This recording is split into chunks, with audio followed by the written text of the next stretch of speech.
fellow St. Louisan, the late Yogi Berra, once said, "It's tough to make predictions, especially about the future." Welcome to the A&P Professor, a few minutes to focus on teaching human anatomy and physiology with a veteran educator and teaching mentor, your host, Kevin Patton. It's episode 153, where we do our annual debriefing and predictions for the coming year.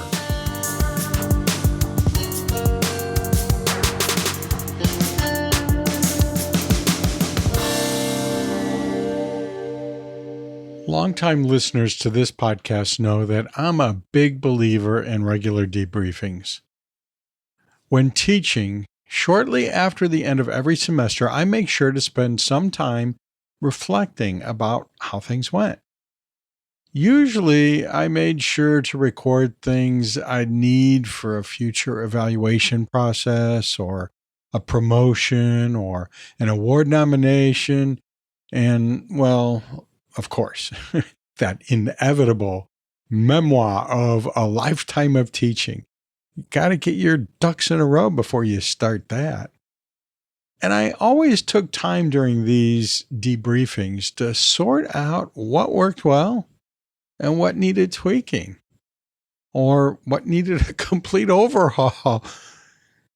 So I reflected and got my mindset in the right place for what was coming next. So now it's time to do the debriefing for this podcast's last season. It was season 7, which means that the podcast episode you're listening to now is the first episode of season 8. Yikes, 8. We're in the 8th year of this podcast. That's pretty long for any podcast. So I'm glad I held on. This year was another year of a few widely spaced episodes. But wow, those few episodes turned out to be awesome. The guests, the audience, and I all really enjoyed them.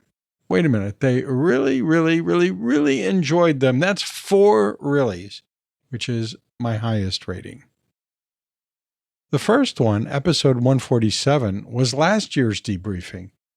As usual, besides the rundown of the previous season, I analyzed the previous year's predictions and made new predictions for the coming year, which was this past year, of course. I'll do the same later in this episode. Then after episode 147 came episode 148. No surprise there. And in that one, Justin Schaefer swung by to convince us that high structure classrooms aren't just about strict rules and tight schedules. They're actually a lifeline for students navigating the rough seas of post-pandemic learning. Who knew that clear expectations and structured interactions could make learning anatomy and physiology feel less like survival training and more like smooth sailing? In episode 149, that brought Greg Crowther and Ben Wiggins into the hot seat, where they boldly claimed that exams don't have to feel like medieval torture. Instead, assessment could actually, hold your breath, help students learn. They showed us ways to transform stressful testing into moments of meaningful insight. Revolutionary? Possibly. Practical? Absolutely. By the time episode 150 arrived, Brenda Ulrich put on her metaphorical boxing gloves to give us an education on copyright for educators, especially when we're using illustrations and photographs in our teaching slides. Now, Brenda is an intellectual property attorney who works with schools and faculty and publishers all the time regarding these kinds of things. So she's like the expert in these matters. And Brenda reminded us that fair use isn't a license to steal. But knowing your rights and the right to the copyright holders, that can be empowering. Her practical tips probably saved more than a few of us from accidentally becoming academic copyright outlaws. By the way, if you listen to that episode, that boxing metaphor makes more sense because we talked about Brenda's upcoming first match in her new sport of boxing. I'm happy to report that Brenda won against a very tough opponent. It was a great match. Then in episode 151, featured by the powerhouse trio, Jennifer Stokes, Rachel Hopp, and Abby Breckling, introduced the brand new HAPS Accommodations Handbook. They unpacked the beauty of universal design and made clear that inclusive teaching isn't just good ethics, it's good education. That handbook is a lifeline for anyone who's ever felt lost navigating accommodations. It's like having your own GPS for teaching anatomy and physiology. And then finally, in episode 152, Dr. Kate Olin Galligan completed a full circle journey from sitting in my classroom decades ago to now teaching anatomy and physiology herself at the same university. And boy, did she school us all on fascia. Turns out, in a way, we're not really separate systems and organs after all. We're more like one big, glorious, interconnected web of collagen and elastin and coffee-stained textbooks. After Kate's passionate deep dive, none of us will look at fascia or life in the same way again. And there you have it. 6 episodes packed with wisdom, humor, practical tips, and fascinating insights from some really knowledgeable and enthusiastic educators. Who knew anatomy and physiology teaching could be this entertaining? Our little debrief there covered 6 episodes, which really had a lot more topics in them than I could cover in a few minutes. So if you haven't listened to any of them, you can always go back and do that. And not only that, but you can go back to any of the episodes over 7 years of the A&P Professor. Now, yeah, there's a couple little brain breaks in there that are talking about something that's happening that month or that year or whatever, but most of the content and most of the episodes is what we call evergreen. That is, it's always useful. So you might want to go back and browse a little bit, not just for those of you that maybe joined us in a later season, maybe just joining us right now for the first time, but also those who have heard those early episodes. You might go back and find something like, oh yeah, I forgot about this. I'm glad I was reminded of it. My point is that there's this huge virtual library of episodes just waiting for you. Now you can just browse through whatever podcast or audio platform that you're using right now. Maybe it's a podcast app, maybe it's Audible, or you might be going to the website. If you go to the approfessor.org/podcast, you're going to see the more recent episodes listed there. And if you scroll down toward the bottom, you're going to see season by season each collection of episodes. And not only that, if you go way up to the top along the top navigation ribbon and under the podcast tab, you're going to see a bunch of different options for browsing through those past episodes.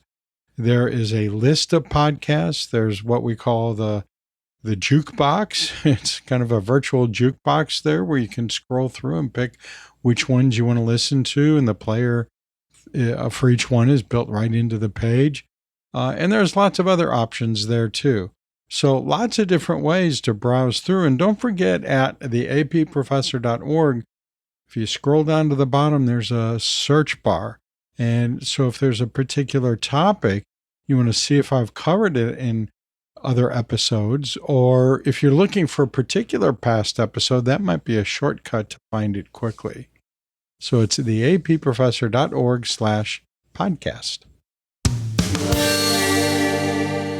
If I'm going to be honest about doing a debriefing, I have to go back to the predictions that I made last year and see whether they came true or not, or got close to coming true, or came true a little bit, or we went in the opposite direction I said we were going to go in. Remember, it wasn't just me, but contributors Mike Pascoe and Jerry Anzalone both had phoned in with their own predictions, and some of them were the same, some of them weren't the same, some of them were similar. Usually what I do is just do like a self-analysis, which I always thought was okay, but I'll tell you, I'm a biased judge. I'm a biased judge about my own work. Now, yes, I'm a perfectionist too, so I do find things that need to be fixed all the time in the things I do. But if I call it finished, then usually, in general, I think that it's pretty good. And so, I kind of do that whether I intend to do it or not, do that with these predictions. And, yeah, that was close. Like even if it wasn't close, I'm going to call it close. I do that when I play horseshoes too. And,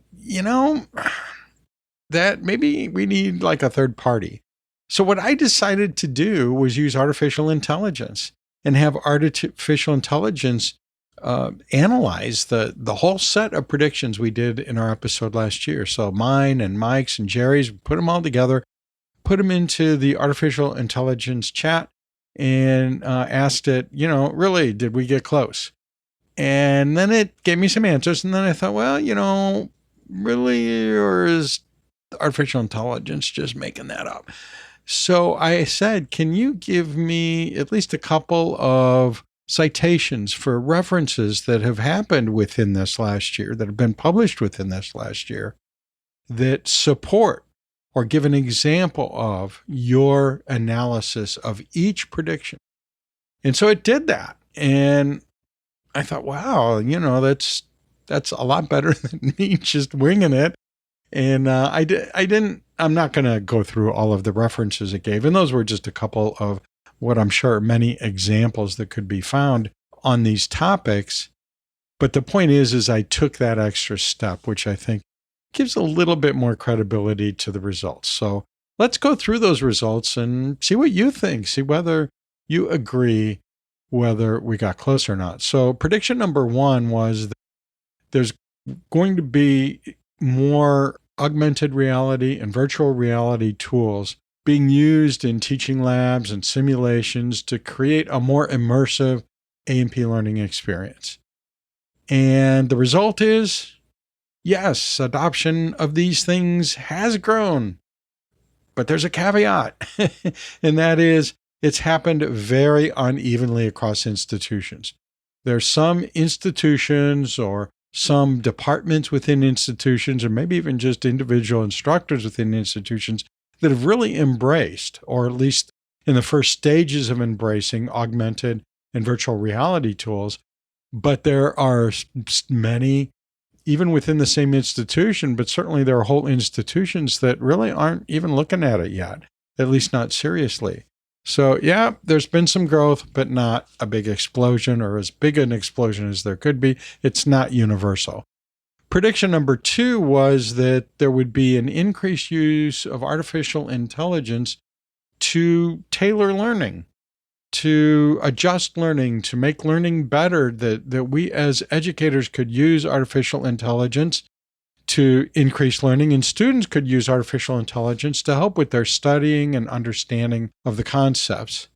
We also mentioned that AI could raise some concerns and challenges regarding academic integrity. So there's sort of the good and the bad, but there's going to be increased use of artificial intelligence. So has there been? Well, yeah, there's been a lot of increased use in artificial intelligence in education, in particular anatomy and physiology education. And it's become a major force. It's become a major force in not only helping us create new and better learning experiences for our students and help us do other tasks that we have to do as educators, but we also see a lot more debate about academic integrity and what does that really mean now in the world of artificial intelligence? And how do we ensure that our students are being honest in the work that they are doing and presenting to us, and that we may be grading them on or use to, construct their performance in some way, or to analyze or assess their performance in some way. So yeah, that's still happening, and that's kicked up too. So I think we're spot on with that. Prediction number 3 is that there would be a growing dependence on technology, and that could reduce the human touch and maybe even widen inequities. Artificial intelligence says, yeah, that caution was spot on.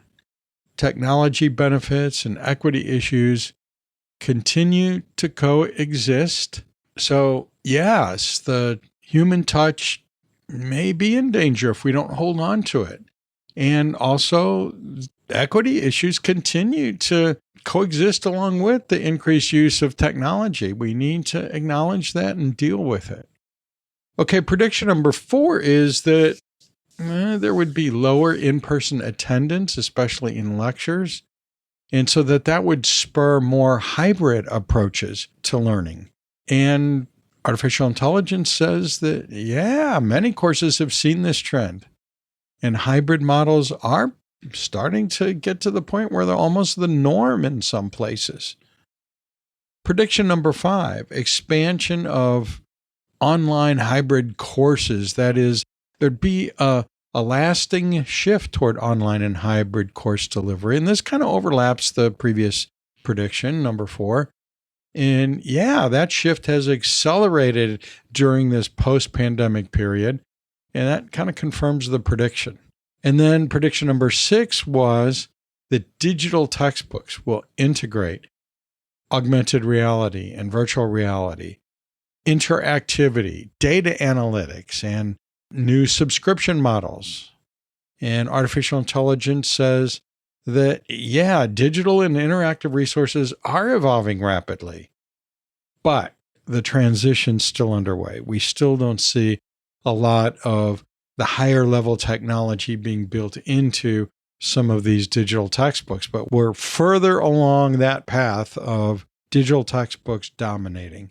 And then we get to prediction number 7, which we said courses would blend science with soft skills, that is, with the humanities and other disciplines, non-science disciplines included. And artificial intelligence says that interdisciplinary elements are increasingly common, although not without some resistance. Now, it turns out that my own education background is that I had a lot of interdisciplinary aspects to the courses and programs that I took all throughout my college years, even some in high school, but especially in my college years. So I sort of come out of that. For me, that's not new. But even back then, where it was being done in these little pockets, there was resistance. There were some educators who felt like that was wrong to do that. And that is still happening. That resistance is still happening. But, apparently there is this trend to widen that experience of an interdisciplinary approach to anatomy, physiology, and other sciences. So prediction number 8, what did we say there? Well, we said that we're going to see more competency-based models for courses and grading systems, or ungrading systems, if you will, with digital badges and other kinds of digital credentials gaining ground. Now, these digital credentials have started to catch on, but how much they're implemented really varies a lot by institution and by individual courses and instructors. Once an institution really signs on to the digital credentials, usually it spreads pretty rapidly throughout that institution. But even in institutions where that has not happened, there are a lot of individual instructors or even whole departments that have signed on to the idea of these badges or digital credentials. So yeah, that's that prediction was kind of still kind of happening, I guess. And then prediction number 9 was that there would be ongoing debates over DEI, over things like inclusive language in A&P, and how do we handle gender and sex in A&P, and what about diverse representation in A&P?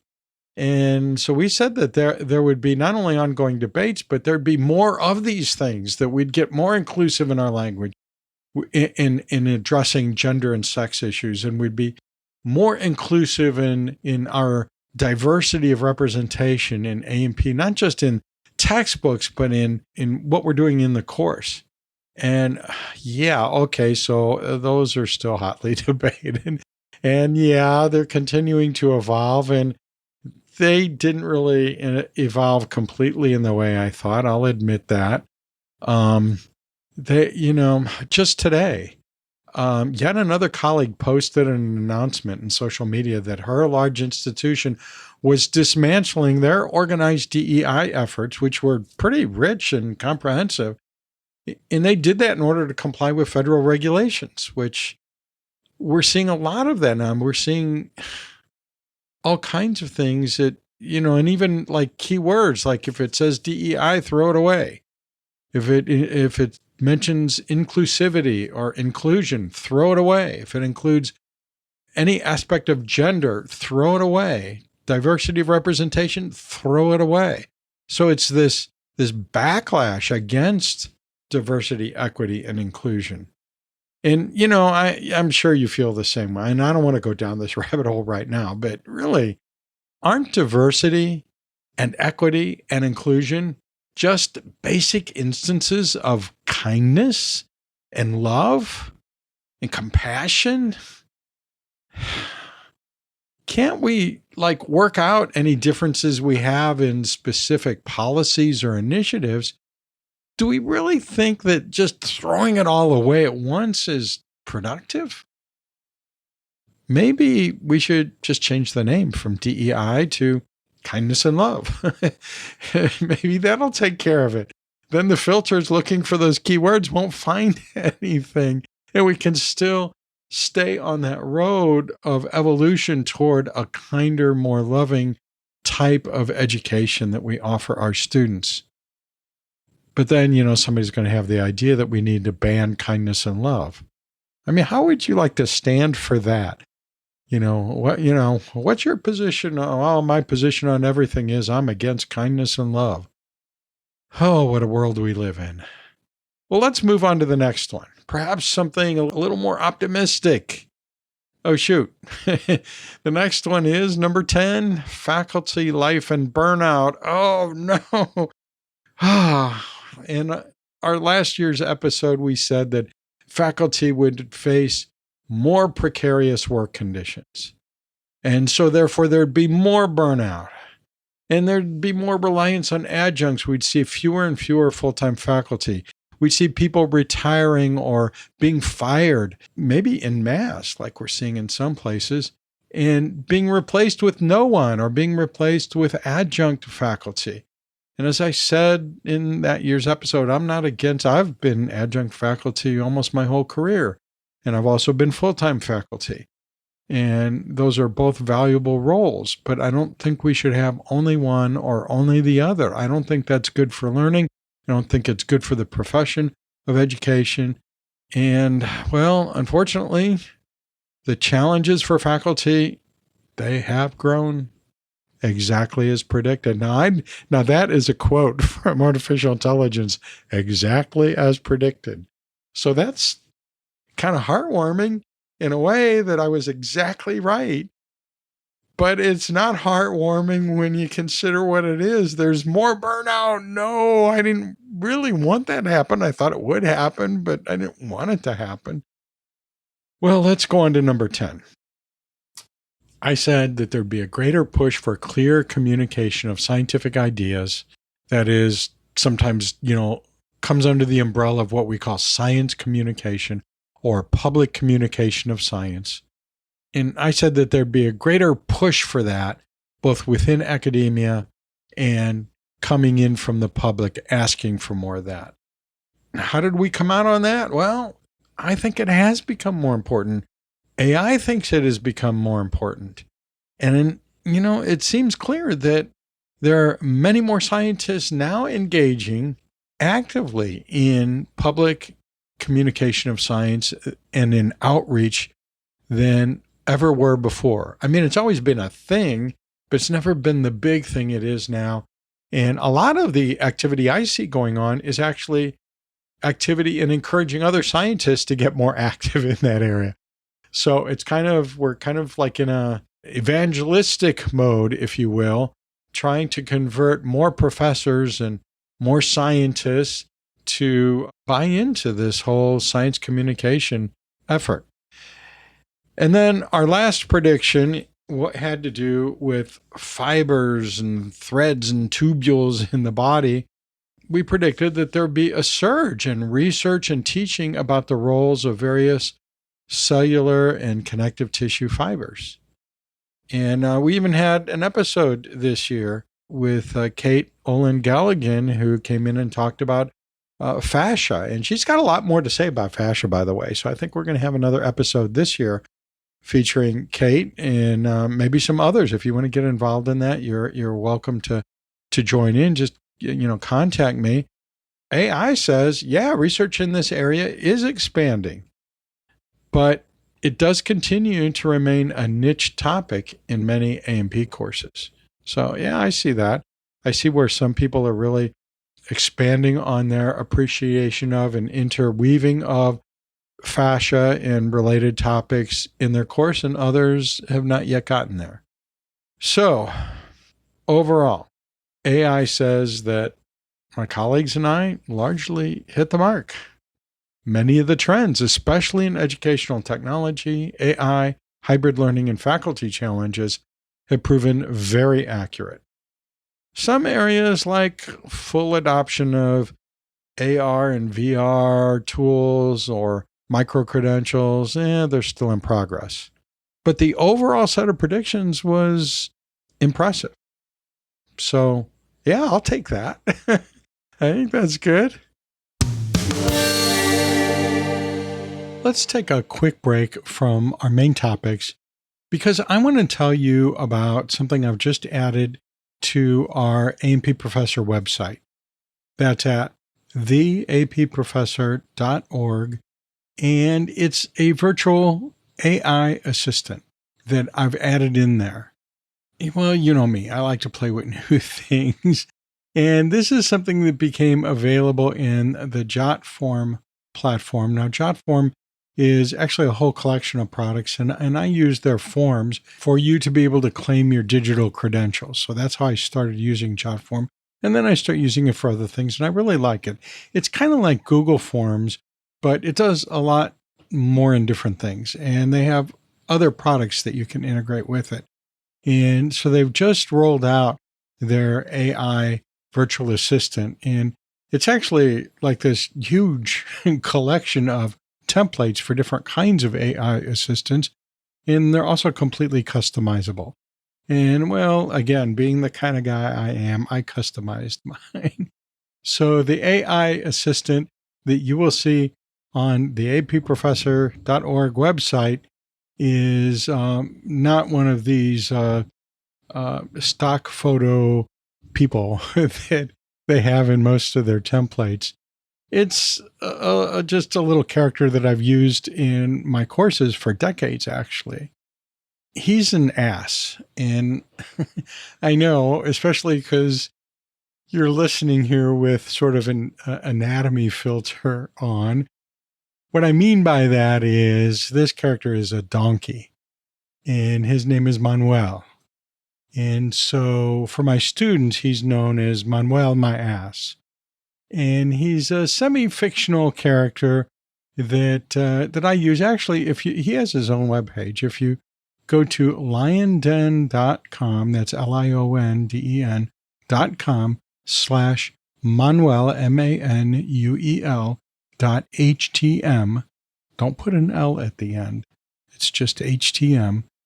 Then you'll see where I send my students when they have complaints about the way I do things in the course, especially complaints that are like, well, that's not the way so-and-so does it in their class, or that's not the way we did it in AMP1, and here I'm in AMP2. How do you expect me to do things differently? Things like that.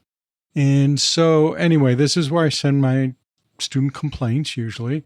And it's real playful. Follow all the, if you go there, follow all the links because it's just gets like really silly.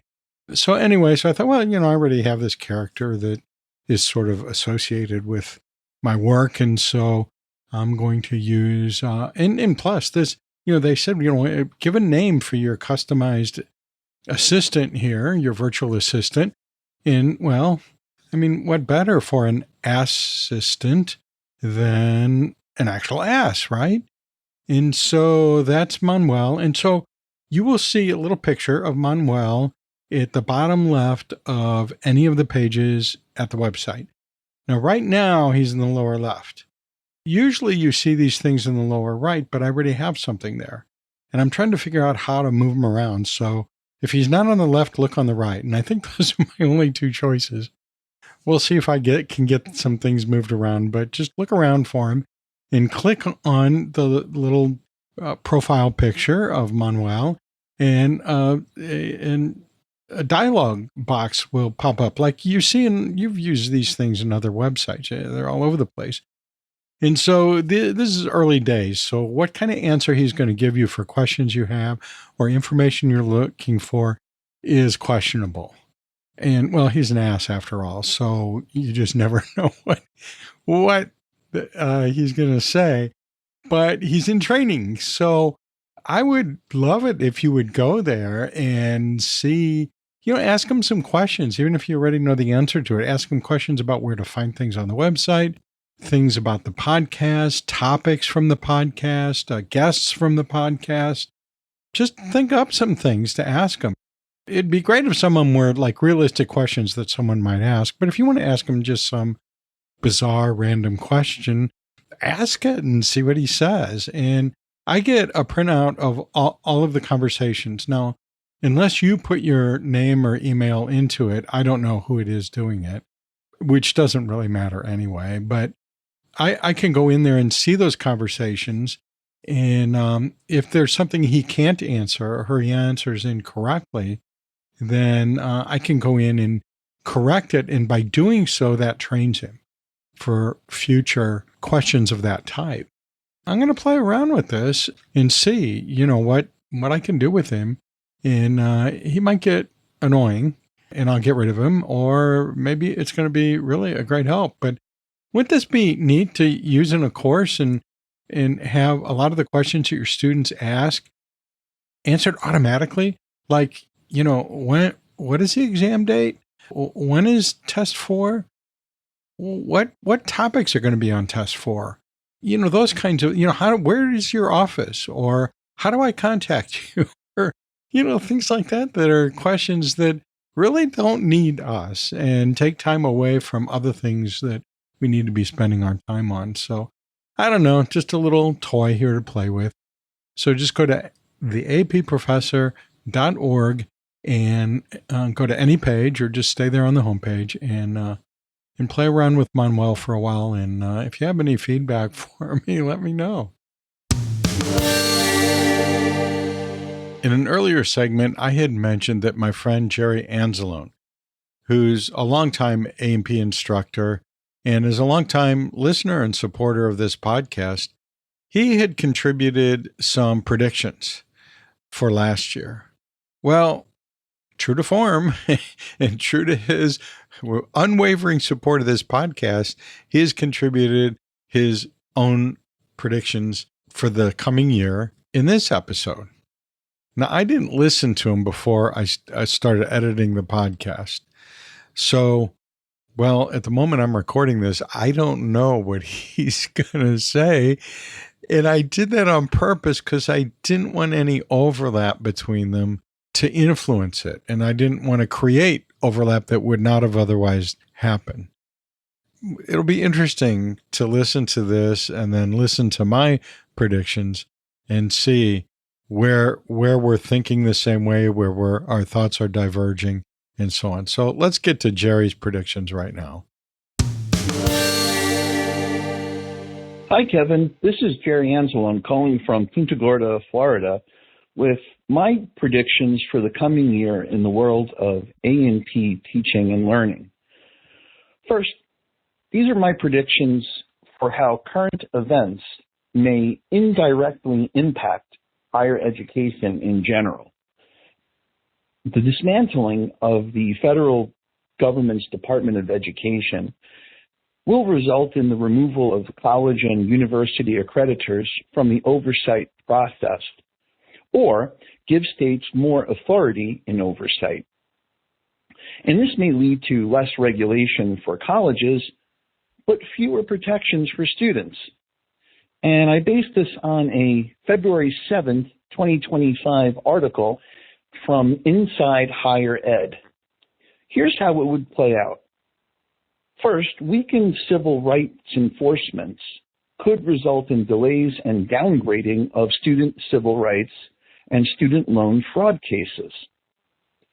Second, reduced disability rights support could increase the risk of improper implementation of individualized education plans, or IEPs, and reduced enforcement of integration mandates.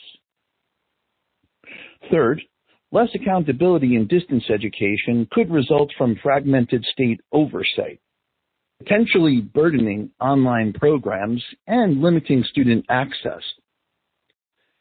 Fourth, disruption of the triad system, the historic relationship between the Department of Education, accreditors, and state regulators, by removing federal oversight, could lead to inconsistent accreditation standards and weaker gatekeeping for federal aid.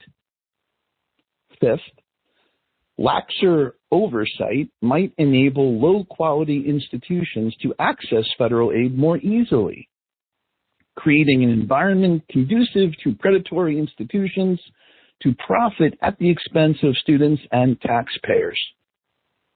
Six, states would inherit increased oversight responsibilities, burdening their available resources. Seven, disruption to federal student aid systems could delay disbursements and complicate borrower support. And lastly, marginalized students would bear the brunt of weaker oversight and enforcement.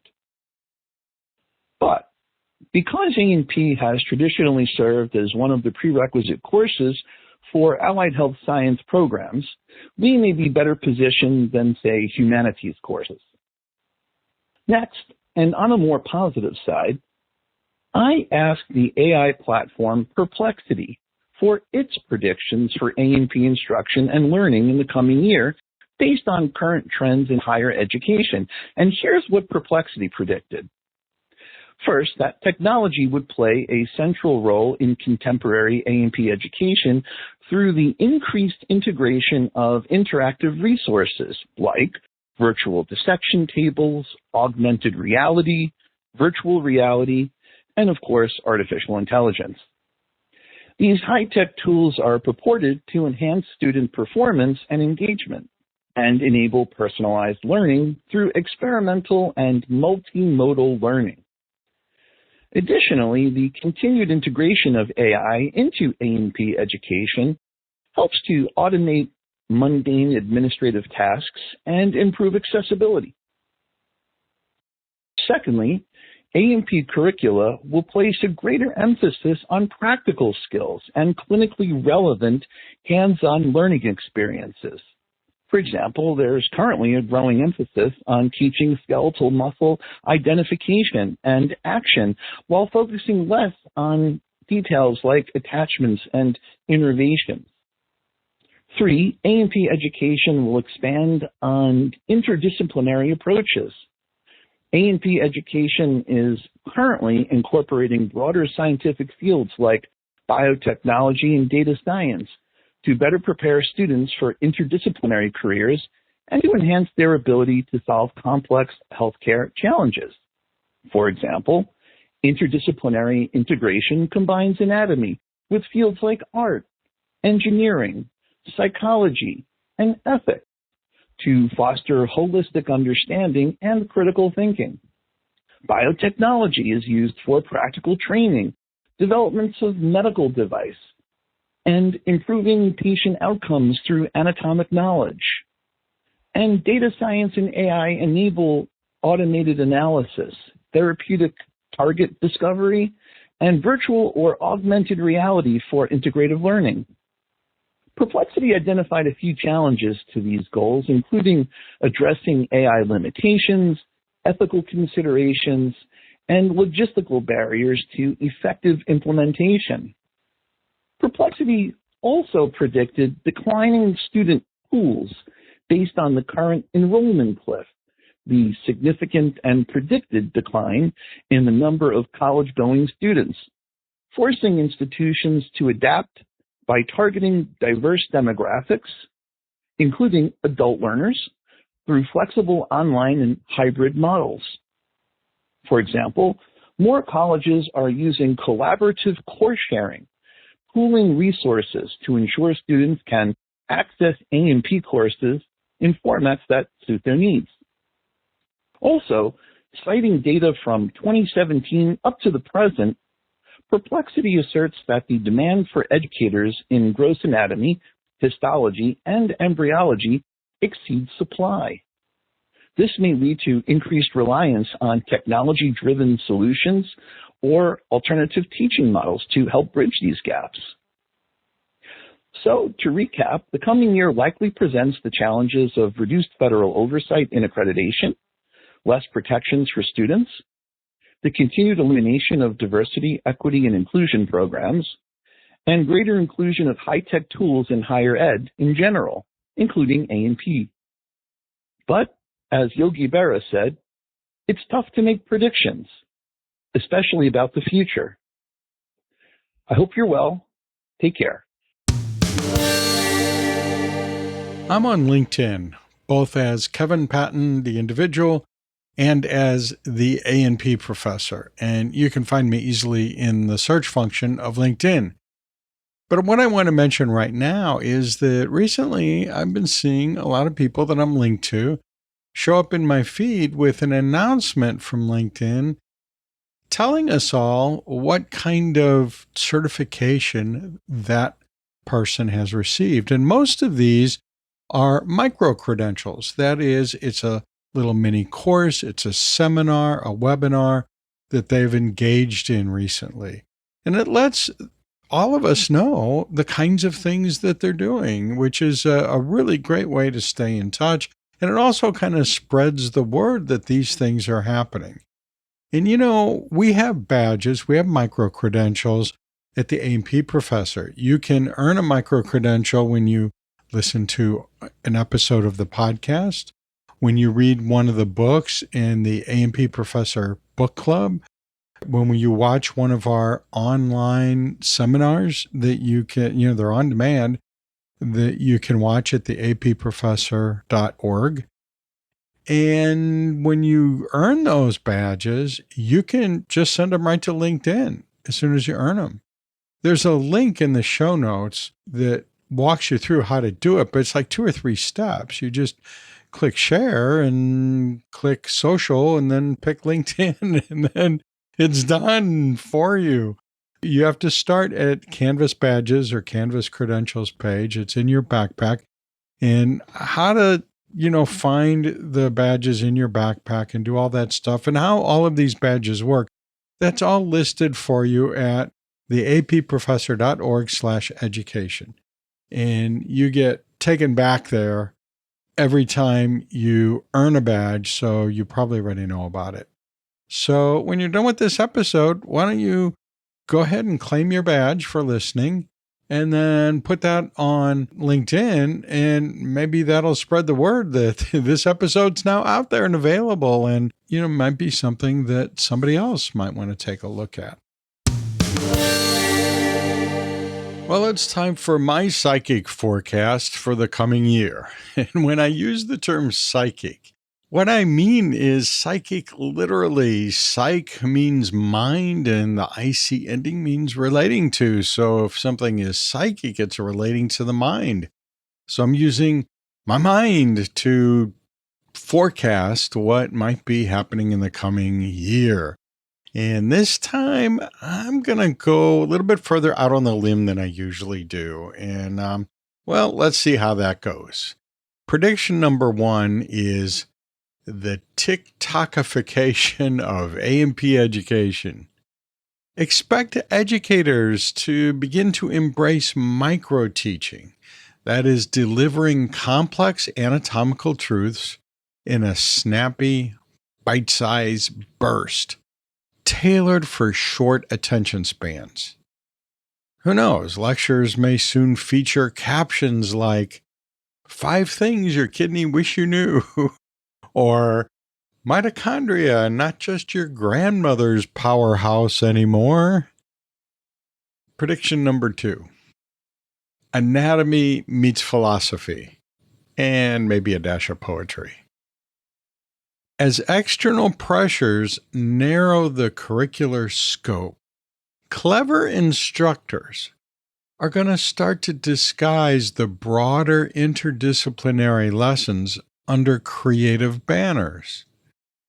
Get ready for, I don't know, Shakespearean anatomy, to dissect or not to dissect, or philosophical explorations such as, is homeostasis just biological stoicism? Prediction number 3. Academic freedom, the musical. Responding to threats from authoritarian currents, some instructors may start to adopt innovative and maybe humorous methods to engage sensitive topics under the radar. Perhaps singing their histology lectures to avoid suspicion. I'm thinking maybe some jazz for epithelial tissue? I don't know. Hey, Greg Crowther, we're going to need your help with this. Prediction number 4. Virtual anatomy field trips. Magic School Bus version 2025. Advancements in immersive tech like AR and VR won't just augment lectures. I think they'll kind of teleport students inside the body. Picture this. Hey, seatbelts, everyone. We're navigating the hepatic portal system today. Next stop, Liver Central Station. Prediction number 5. Digital detox in anatomy lab. Ironically, after years of relentless digital expansion, and I mean relentless, hasn't it been? Expect a small but trendy wave of educators advocating so-called tech-free zones in A&P labs. Students will rediscover the tactile joys and gross realities of dissection without notifications buzzing, proving that the dissection knife and the forceps remain mightier than the smartphone. Prediction number 6. Grassroots peer-reviewed rebellion.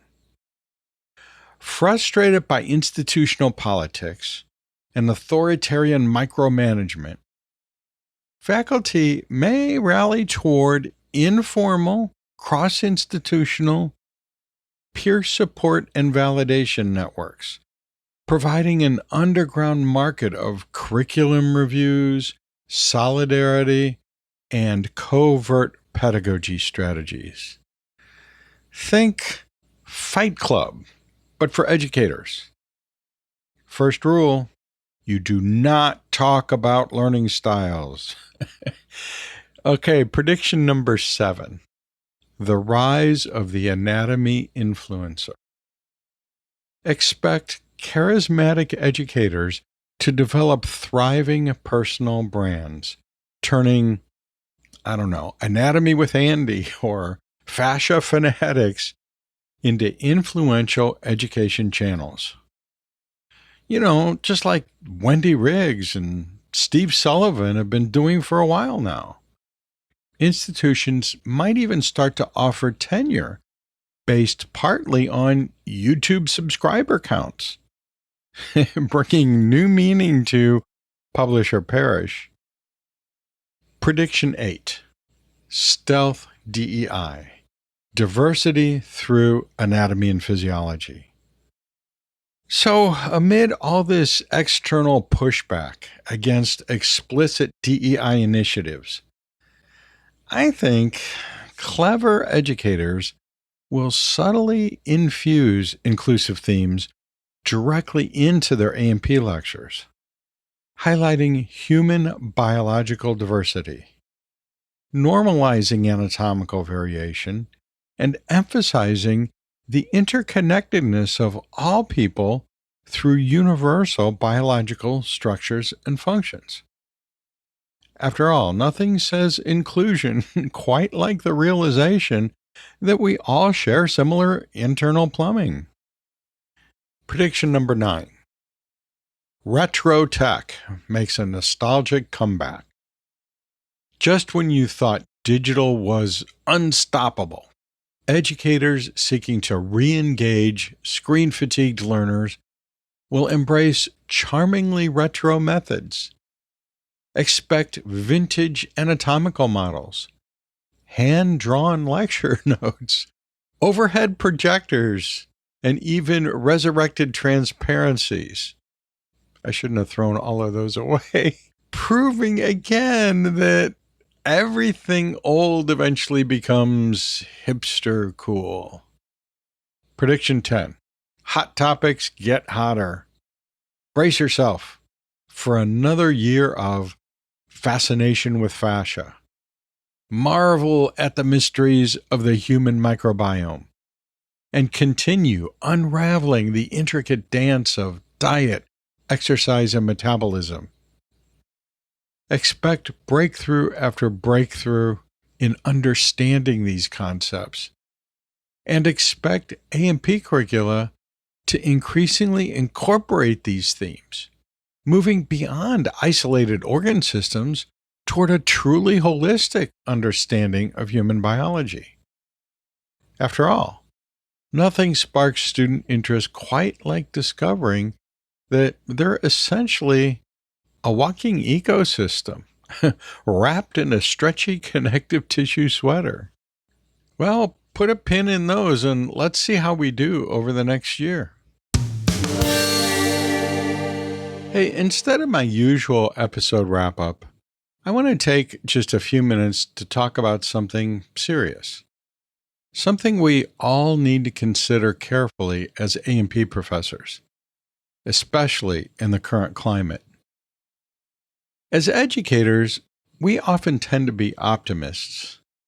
We believe deeply in the potential good that comes from the pursuit of knowledge and learning. But history shows us repeatedly that educators, particularly professors, are often the first targets in times of rising authoritarianism. Think about it. In nearly every modern society that's veered toward authoritarian rule, from Russia in the early 20th century, to Western Europe in the 1930s, to Latin America in the 70s and 80s, and then Russia again in the early 21st century, to more recent events worldwide, professors and intellectuals have faced enormous pressure. They've lost jobs, faced censorship, and sometimes far worse, simply because they posed questions, sought truth, and encouraged critical thinking. Authoritarian systems thrive on control of information and suppression of dissent. Professors, by the very nature of our jobs, stand in direct opposition to that. We don't just deliver content. We cultivate independent thought. We challenge assumptions, and we encourage open dialogue. These are precisely the things authoritarian systems can't tolerate. And let's be clear, We've seen troubling signs closer to home recently.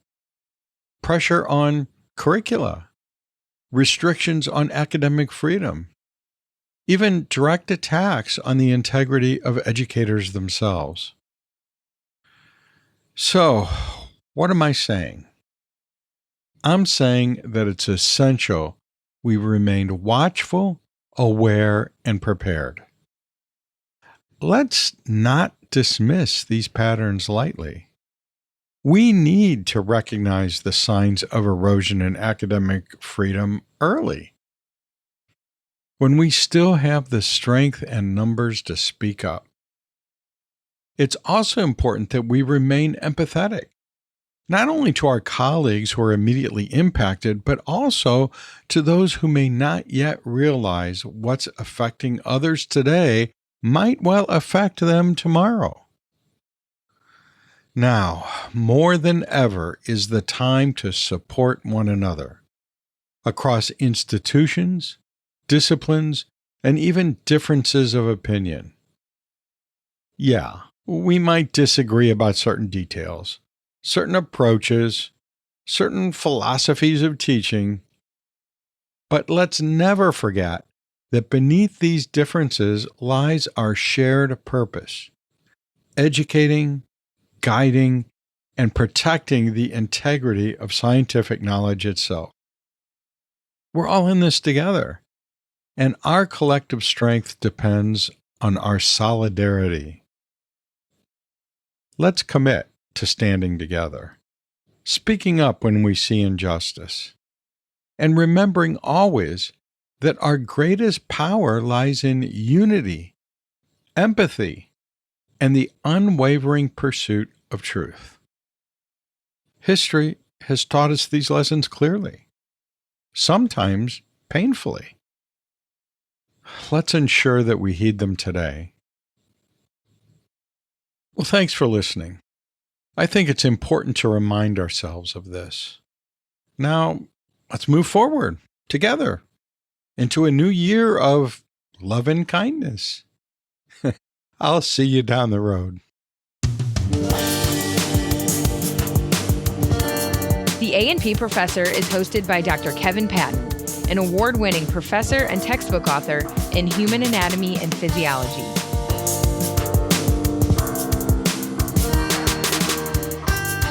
The content of this episode is for entertainment purposes only.